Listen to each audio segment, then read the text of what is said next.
Fala pessoal, beleza? Bem-vindos a mais um vídeo aqui do canal e hoje vamos testar um SSD da fabricante norte-americana Sabrent, que nos enviou um modelo de 1 TB e o de 4 TB, que será analisado futuramente, do modelo Rocket 4 Plus, que é o modelo topo de linha que eles têm até o presente momento. Primeiramente, eu gostaria de agradecer o pessoal da Sabrent que enviou essas unidades e mandar um agradecimento especial para o Sean Webster e para o William, que trabalham lá. Thank you guys very much. Thank you William and thank you Sean. Bom pessoal, primeiramente vamos ver um pouco mais de como é o SSD. Como podemos ver, ele vem no formato M.2 com barramento de até 64 GB por segundo. Ou seja, neste caso trata-se de um SSD com barramento PCI Express 4.0 de 4 linhas, utilizando o protocolo NVMe 1.4 e vem com capacidades que variam desde 500 GB até uma unidade de 8 TB. Seu preço atualmente, fazendo uma conversão direta, aqui no Brasil, seria de cerca de 727 até 850 reais, pois este SSD não é encontrado com tanta facilidade no mercado brasileiro. Porém, seu MSRP, quando foi lançado, era de 150 dólares. Agora, caso vocês desejam comprar através da Newegg ou da Amazon, esse preço pode ser até um pouco menor, pois agora ele está em promoção. Veremos um pouco agora das especificações técnicas desse SSD da unidade de 1 TB que será testado agora. Bom pessoal, agora veremos um pouco mais das especificações técnicas deste SSD de 1 TB que será analisado agora. Como vimos anteriormente, sobre sua capacidade, suas especificações e form factor, esse SSD é um SSD que acompanha um controlador Phison 18, possui 1 GB de RAM cache, possui velocidades de leitura sequencial de até 7.000 MB por segundo, escrita sequencial de até 5.500 MB por segundo, leitura aleatória com um QDEF acima de 32 de até 350.000 IOPS e de escrita aleatória de até 700.000 IOPS. Não possui criptografia, possui uma durabilidade que escalona no caso de 350 TB e vai se duplicando conforme a capacidade dobrada, onde a unidade de 1 TB possui 700 TB, 1.6 milhões de horas de MTBF e possui 5 anos de garantia. Entretanto, possui apenas 1 ano de garantia caso não seja registrado no site do fabricante. E embora seja um SSD que não achado com tanta facilidade aqui no Brasil, um ponto positivo é que a garantia da Sabrent em si é global, ou seja, em qualquer lugar do planeta que você compre, se você comprar você tem garantia. Veremos um pouco agora sobre os softwares que a Sabrent em si disponibiliza para SSDs e seus lineups. Neste caso, ele oferece 2 tipos de programas. Eles oferecem o programa chamado de Sabrent Rocket Control Panel, que é um programa que oferece diversas opções, desde opções mais simples, como leituras do seu Smart, até mais opções avançadas, como fazendo atualização de firmware, e até mesmo alguns benchmarks que podemos realizar, que é um pouco similar ao Crystal Disk Mark. Outro ponto interessante, que é um ponto positivo para a Sabrent, é que eles oferecem uma versão paga, até mesmo com uma licença, do Acronis True Image, que é um software em si, que geralmente é pago, no caso, que você tem diversas opções, desde criação de imagens de backup, proteção contra ataques de ransomware, recuperação de imagem de disco, realizar backup em si, que é um dos principais motivos um dos principais fatores que esse software, no caso, tem a oferecer, dentre diversas outras opções. Agora, veremos um pouco mais de como que o SSD veio. Neste caso, veremos um pouco agora sobre sua construção. Vemos que a sua caixa em si não é apenas a unidade de 1 TB que foi nos enviado. A Sabrent em si nos enviou uma unidade que possui um dissipador proprietário para o PlayStation 5, que é um ponto positivo. E esse dissipador pode ser vendido separadamente por, se não me engano, 20 ou 25 dólares. Embora é um bom dissipador. Porém, eu não creio que ele seja compatível com algumas placas-mãe. Ou seja, caso vocês queiram utilizar algum dissipador, neste SSD, o que eu recomendo, pois como veremos no decorrer do vídeo e esquenta bem, este SSD em si, seria recomendado que vocês utilizassem o dissipador da placa-mãe ou comprem algum mais de outra marca.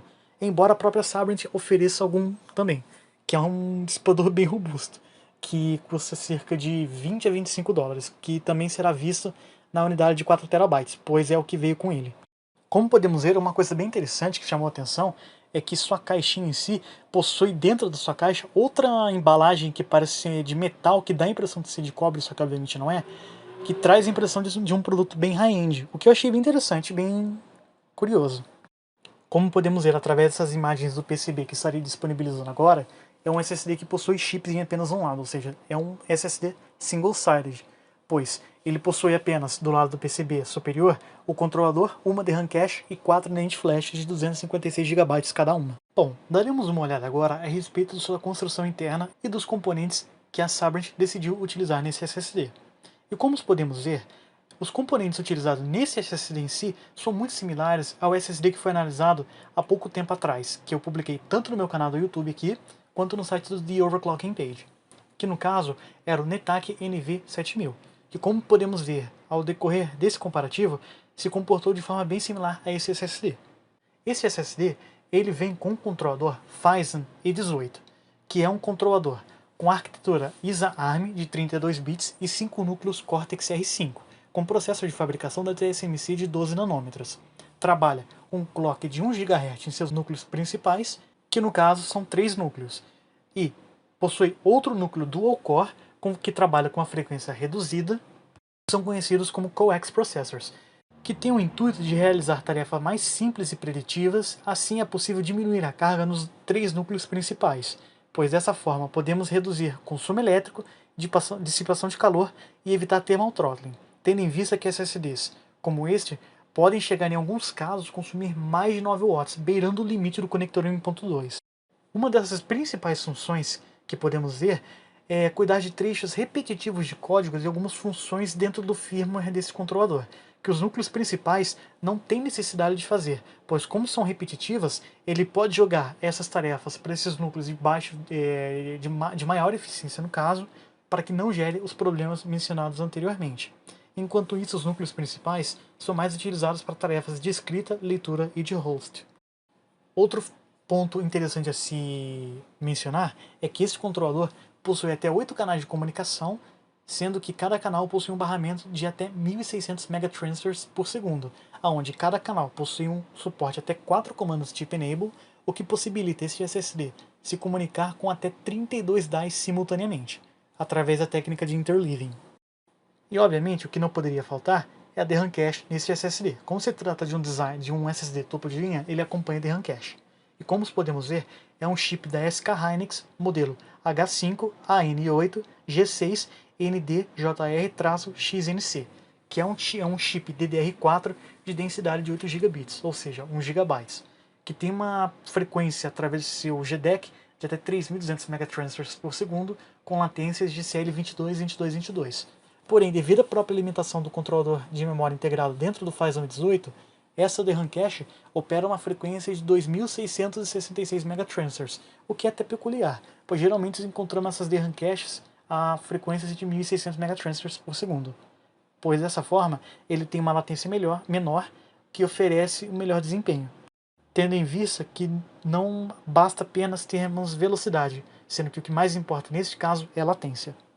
Com relação aos seus circuitos integrados de armazenamento, o SSD de 1 TB possui 4 chips NAND flashes marcados como IA7BG94AYA.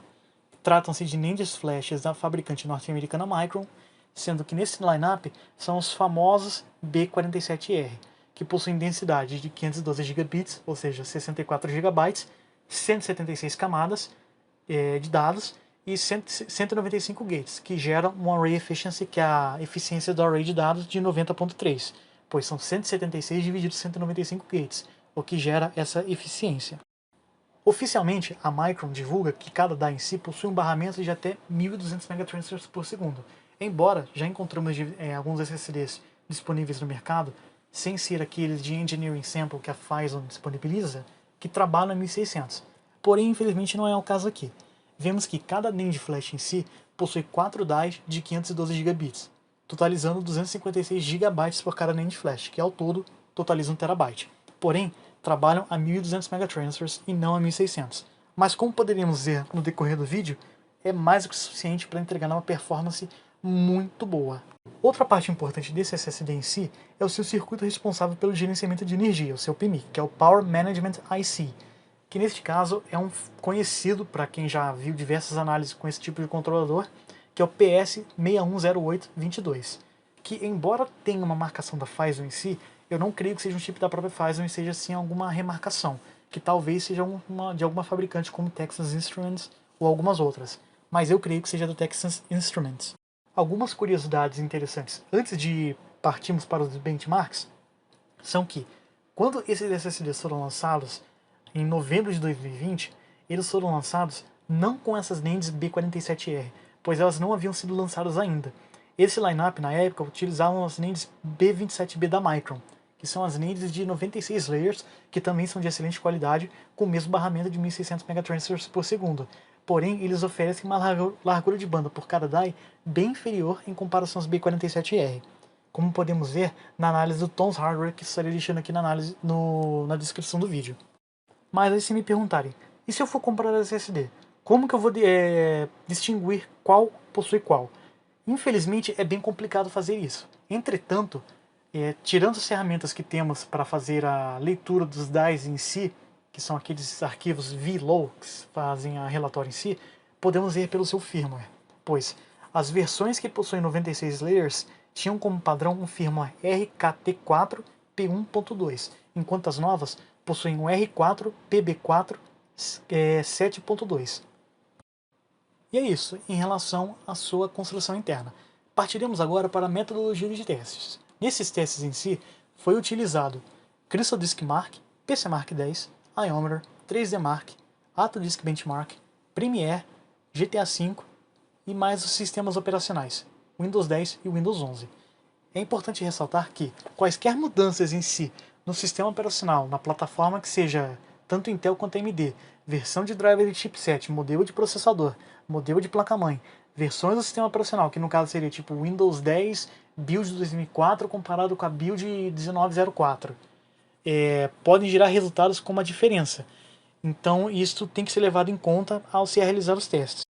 E cada teste foi aferido 3 vezes, contendo a média final.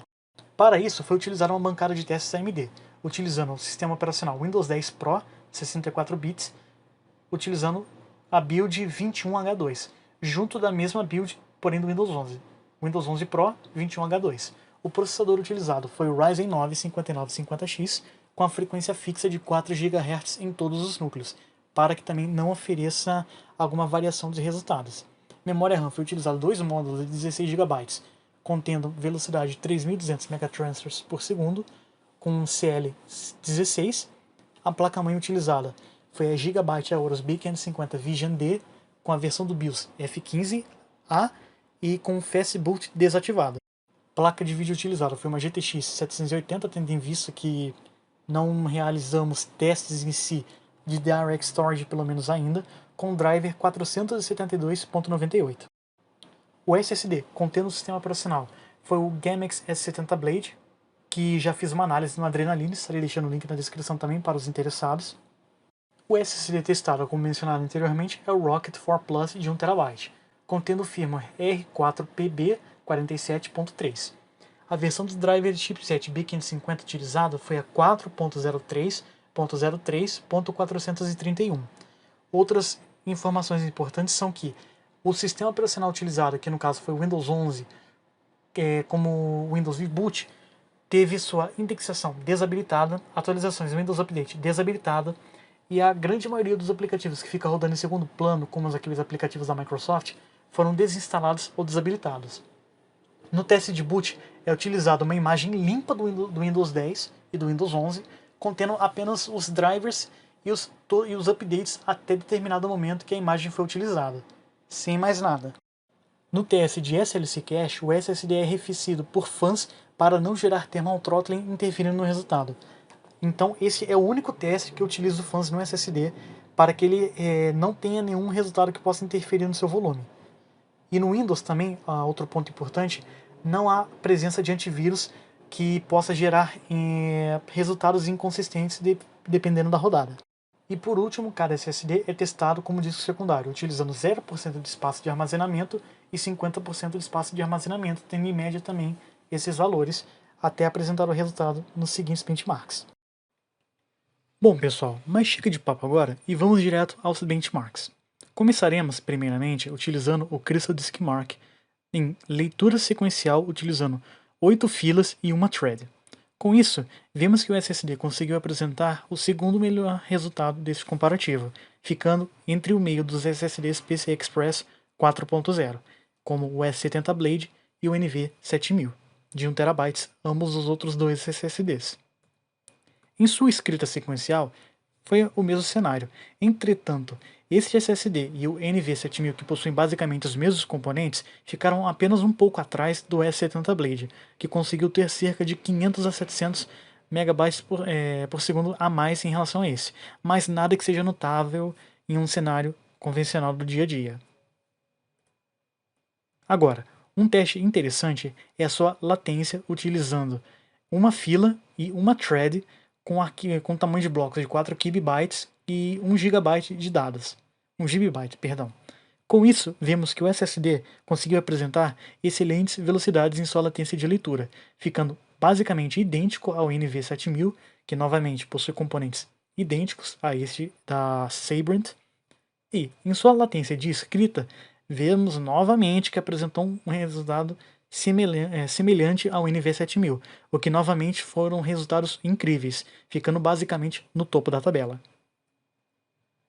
Agora, utilizando o próprio Crystal Disk Mark para fazer um teste de leitura aleatória, utilizando apenas 4 threads alocadas, com uma fila e blocos de 4 KB, vemos que o SSD Sabrent ficou em terceira posição, ficando um pouco abaixo do S50 Lite, que também apresentou outro excelente resultado, sendo que todos esses 4 primeiros SSDs do comparativo, todos utilizam o mesmo tipo de die, tendo uma diferença entre cada um bem pouca, bem pequena no caso. Já em sua escrita, ele conseguiu atingir a primeira posição, ficando novamente bem similar ao NetAC NV7000. Agora, ao realizarmos um teste com apenas uma thread, uma kill def no caso, que seria uma fila com blocos de 4 KB, que é um dos cenários mais convencionais que vemos no dia a dia, vemos que ele ficou novamente neste bolo de SSDs com esses da B47R, bem próximo ao S50 Lite e S70 Blade, que obtiveram os melhores resultados, mas basicamente um empate técnico, tendo em vista que a diferença entre eles é bem pequena. Em sua escrita aleatória, o mesmo aconteceu, porém vemos aqui que ele conseguiu ter uma leve vantagem em relação ao S70 Blade e o S50 Lite, tendo em vista que, com esses dies em si, junto desse novo controlador da Phison, conseguiram extrair um desempenho maior em relação aos outros controladores utilizados no S50 Lite e S70 Blade, que embora também sejam ótimos controladores, não são controladores tão topo de linha quanto esses da Phison. Neste outro benchmark que podemos ver aqui, foi realizado 3 tipos de configurações de acessos em diferentes configurações de QDEF e threads, que representam um uso cotidiano do dia a dia até cenários um pouco mais profissionais, sendo que foi utilizado QDEF de 1, 2, 4, 8 e 16, utilizando o processo de gravação e leitura de forma aleatória. O Autodisk Benchmark é um software que faz testes de velocidade sequencial com arquivos comprimidos, ou seja, para uma simulação de carga de transferência de dados com Windows, geralmente a gente vê tamanhos de bloco de 128 KB até 1 MB. Agora, transferências aleatórias, que geralmente é o que acontece mais no dia a dia, nós vemos geralmente tamanhos de bloco de 512 bytes até 32 ou 16 KB, que geralmente trata-se de cenários de operações mais comuns. E com isso, tanto em seu processo de leitura quanto de gravação, vemos que o Sabrent ele conseguiu apresentar excelentes resultados, ficando novamente parelho com o seu competidor direto, que no caso seria o NV7000. Ao partirmos agora para este mesmo teste, porém utilizando apenas uma QDEF, vemos que novamente ele conseguiu se equivaler ao NV7000, tanto em sua leitura quanto em sua escrita. Porém, em sua escrita vemos que o S70 Blade acabou se aproximando ainda mais desses SSDs, o que também foi um bom resultado.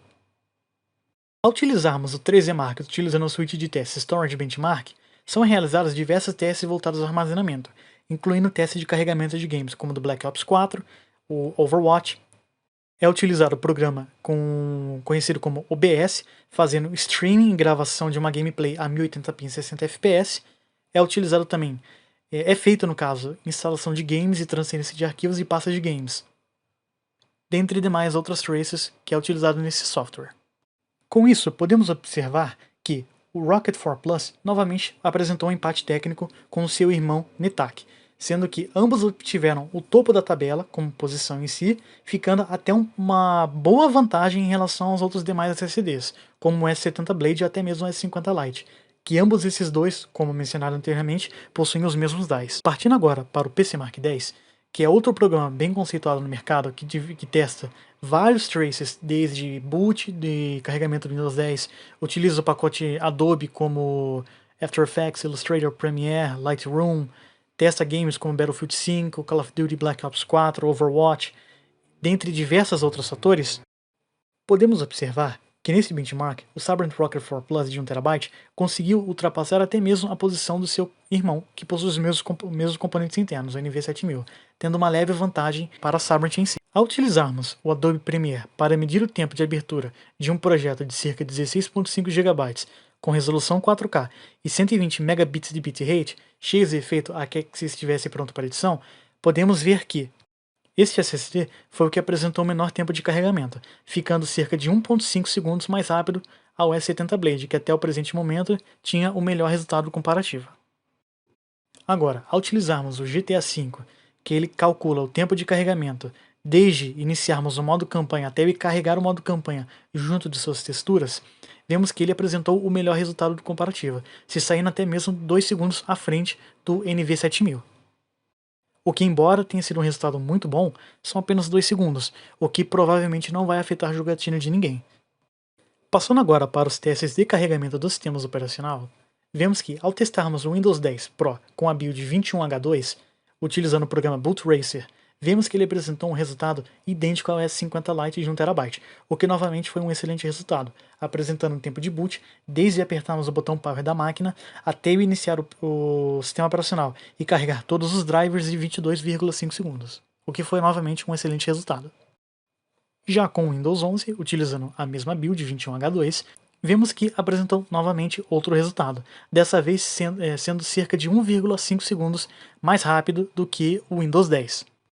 Agora vamos utilizar o Iometer para descobrir o volume de SLC cache que este SSD em si possui, pois sabemos que SSDs hoje em dia são altamente dependentes desse volume de SLC cache para atingir pontuações em benchmarks e apresentar o melhor desempenho no uso do cotidiano, tendo em vista que principalmente SSDs de baixa capacidade e de menor valor, como os SSDs SATA DRAMless mais encontrados atualmente, que são os mais utilizados por boa parte da maioria das pessoas, oferecem geralmente velocidades bem baixas quando saímos da região de SLC cache.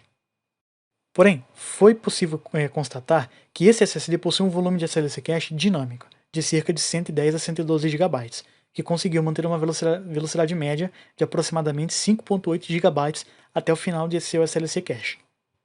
Logo após esse processo de SLC cache, de ter gravado seus 112 GB, ele começou a escrever nos blocos programados nativamente como TLC, ou seja, ele começou a gravar nativamente nas NANDs em si, sem estar configurado como pseudo SLC, e sim a NAND 3D TLC nativa. Vimos que ele apresentou uma velocidade média de aproximadamente 1996 MB por segundo, onde ele gravou desde 113 GB até 855 GB, ou seja, basicamente ele escreveu 700 GB a uma velocidade média de quase 2 GB por segundo, o que é algo incrível para um SSD deste patamar. E como mencionado anteriormente, como este SSD possui 16 DICE da Micron do tipo B47R, vemos que, como este SSD apresenta uma velocidade próxima de 2 GB, ao dividirmos esses 2 GB por 16 DICE, vemos que cada DIE na média estava entregando cerca de quase 125 MB por segundo, o que é muito bom. Obviamente, em alguns cenários, alguns DICE podem estar oferecendo um pouco mais e outros DICE um pouco menos, mas numa média geral, cada DICE está oferecendo cerca disso, o que é novamente um excelente resultado. Logo após ele ter gravado mais de 700 GB, quando ele chegou perto de cerca de 856 GB, ele começou a fazer o processo de copy back ou data folding, onde ele pega aqueles blocos nativamente TLC, que foram programados como pseudo SLC, e reprogramaram eles novamente para atuarem como TLC de forma nativa, pois ele não tinha mais espaço suficiente para que seja feita a gravação de dados neste SSD. Com isso, nós percebemos que a velocidade em si do seu SSD cai bastante, aonde ele apresentou uma velocidade média de 970 MB por segundo, o que ainda assim é uma velocidade bem alta e muito boa. Realizamos também um teste para ver o tempo que o SSD levaria para fazer recuperação do seu volume de SLC Cache. E nossa bateria de testes, que vai desde 30 segundos em idle até 2 horas, vemos que o SSD não conseguiu recuperar nem sequer 1 GB de seu volume de SLC Cache. Isso não é um resultado muito bom, entretanto, é um resultado até que meio que peculiar de SSDs com controlador Phison E18 junto com o NAND P47R. Porém, vale ressaltar que a versão anterior deste SSD, com o NAND B27B da Micron de 96 camadas, ele conseguia recuperar de forma bem mais rápida. Porém, como vemos nos próprios testes do Tech Power Up e do Tom's Hardware, ele apresentava velocidades inferiores. Agora, ao fazermos testes de transferência de arquivos, onde foi utilizada uma RAM disk para que seja feita transferências da RAM disk para o SSD e não seja gerado bottlenecks ou gargalos, vemos novamente que ele apresentou resultados incríveis. Ao utilizarmos uma ISO do sistema operacional Windows 10 compactada para um arquivo RAR e sendo feita a transferência da RAM disk para o SSD, vemos que o Sabrent apresentou um tempo de 1,9 segundos, o que se provou ser o melhor tempo até o presente momento. Tendo em vista que a diferença neste benchmark para os demais SSDs em si foi bem pequena, pois se trata de um SSD pequeno, de uma ISO de tamanho pequeno, mas ainda assim é um bom resultado. Ao utilizarmos a mesma ISO, porém agora com ela descompactada, gerando uma pasta com 1874 arquivos, vemos que ele levou um pouco mais de tempo para fazer a transferência, mas ainda assim conseguiu novamente alcançar o topo da tabela, ficando à frente dos demais SSDs do comparativo, e até mesmo o NV7000, que possui, como mencionado anteriormente, os mesmos componentes internos deste SSD. Agora, ao realizarmos a transferência de uma pasta do jogo Counter-Strike Global Offensive de 26 GB, que é bem maior em relação às ISOs do sistema operacional no Windows 10 que foi utilizada, vemos que ele levou um tempo maior em relação aos demais testes, mas ainda assim conseguiu novamente o melhor resultado do comparativo, se saindo até 2 segundos à frente do XPG S70 Blade, que até o presente momento estava no topo da tabela, com um tempo de aproximadamente 10 segundos. E por último, não podemos esquecer de mencionar sua temperatura, pois esse SSD em si, como podemos ver com o próprio teste do NV7000, é um SSD caracterizado por DIEs de excelente qualidade com um excelente controlador. E com isso, e com suas velocidades que são apresentadas, ele tem tendência a esquentar. E é o que podemos ver nesse teste. Ele conseguiu atingir uma temperatura máxima de 78 graus Celsius, utilizando seu sensor do seu Smart. E ao utilizar dois termopares, um sobre o controlador e um debaixo do controlador, na camada inferior do PCB, vemos que as temperaturas aferidas foram bem similares, ficando bem pouco acima ou abaixo. Então, tendo como média 78 graus Celsius, vemos que o SSD sofre termothrottling. Portanto, quem for utilizar esse SSD em si, é recomendado o uso de dissipadores, pois é um SSD que, embora seja muito bom, tem tendência a sofrer termothrottling. E é isso, pessoal. Concluímos os nossos testes aqui agora, e agora vamos à conclusão. Será que realmente vale a pena recomendar este SSD? Com certeza é um SSD digno de recomendação, pois o preço que ele cobra, pelo menos nos Estados Unidos ou em algumas outras partes do mundo, é um preço muito bom pelo que ele oferece. Infelizmente, como mencionado anteriormente, ele não é de fácil acesso aqui no Brasil, pois não encontramos ele nessas maiores lojas como Terabyte, Pichau e Kabum. Porém, encontramos em algumas lojas como Performance Solutions, dentre outras, onde o seu preço médio pode variar desde R$ 1.200 até R$ 1.400. O que é um valor caro? Sim, é um valor caro em comparação ao que pagamos como no NV7000, mas trata-se de um SSD que possui garantia em qualquer lugar do planeta, enquanto o NV7000 você teria que fazer o envio para a China para que seja efetivado o IRMA, e mesmo assim tem chance de não ser feito. Mas agora, vamos às suas principais vantagens. Podemos observar que o SSD apresentou excelentes velocidades sequenciais, sendo bem similar aos outros SSDs PCI Express 4.0 topo de linha, comparados nesse teste, excelentes velocidades aleatórias, em que o def de 1, 2 e 4, que são cenários mais convencionais que vemos no uso do dia a dia, teve excelentes latências no caso, tanto de escrita como leitura, ficando bem parelho com os demais SSDs topo de linha no comparativo. Obteve um excelente desempenho prático, tanto para carregamento de games, dentre a utilização mais típica e convencional do sistema operacional, até mesmo cenários profissionais, como a utilização do Premiere, onde ele apresentou resultados incríveis. Outro ponto positivo, que este SSD se sobressai em relação aos SSDs que encontramos no AliExpress, pelo menos das fabricantes chinesas, é que ele oferece softwares para fazer gerenciamento do seu SSD. Não somente o gerenciamento, mas como fazer atualização de firmware e outros softwares como o de clonagem de disco, como eu mencionei no decorrer da análise e do teste. Outro ponto positivo que não pode se deixar passar é a sua construção interna, que é impecável. Basicamente, utiliza um dos melhores controladores do atual momento, junto dos melhores DAIs que temos até o presente momento dessa análise. Obviamente, ele acabou sofrendo com troca de componentes internos, mas o ponto positivo é que, com essas trocas de componentes internos, a própria Sabrent confirma que você consegue ter o mesmo nível de desempenho ou até maior, como podemos observar nesses testes, que em alguns cenários, se compararmos com as versões antigas, teve sim um ganho de desempenho desde leve até considerável, dependendo do teste, o que também é um novo ponto positivo, pois teve upgrades de seus componentes internos. Outro ponto positivo, ele possui um volume de SLC Cache de bom tamanho, ele não possui um volume tão gigante como vemos no S70 Blade, que é basicamente um terço de sua capacidade, mas particularmente eu acho melhor que seja feito dessa forma, pois com isso a velocidade sustentada de gravação não é tão prejudicada como podemos ver na análise do S70 Blade que eu publiquei no Adrenaline. E falando sobre sua velocidade sustentada, não tenho palavras para dizer, sua velocidade sustentada teve uma média geral de mais de 1.6 GB, o que é incrível para um SSD dessa capacidade de 1 TB, o que é bem difícil de bater utilizando outros 16 DAIs de outro fabricante.